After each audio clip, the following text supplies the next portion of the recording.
বিসমিল্লাহির রহমানির রহিম। আমি সাংবাদিক আমিন শাহ, খুলনা ৫ আসনের বিএনপির মিডিয়া সেলের প্রতিনিধি।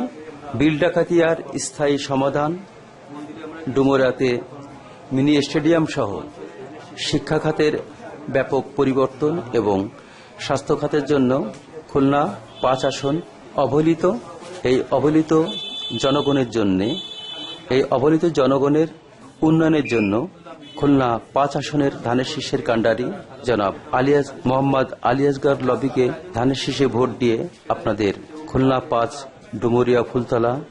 ডুমুরিয়া ফুলতলার জনগণের দুর্দশাগ্রস্ত অঞ্চলের উন্নয়ন, শিক্ষা খাতের উন্নয়ন এবং রাস্তাঘাটের যে বেহাল অবস্থা তার পরিবর্তনের জন্য এই অঞ্চলের ধানের শীষের কাণ্ডারি আলী আসগর লবিকে আপনারা বিপুল ভোটে বিজয়ী করে স্থায়ী সমাধানের জন্য আমি আপনাদের কাছে প্রার্থনা করছি, আপনাদের মূল্যবান ভোটটি ধানের শীষে প্রদান করে অত্র অঞ্চলের বিভিন্ন সামাজিক অর্থনৈতিক সমস্যার সমাধান করে ডুমুরিয়া ফুলতলাবাসীর সর্বাঙ্গীন মঙ্গল কামনা করছি।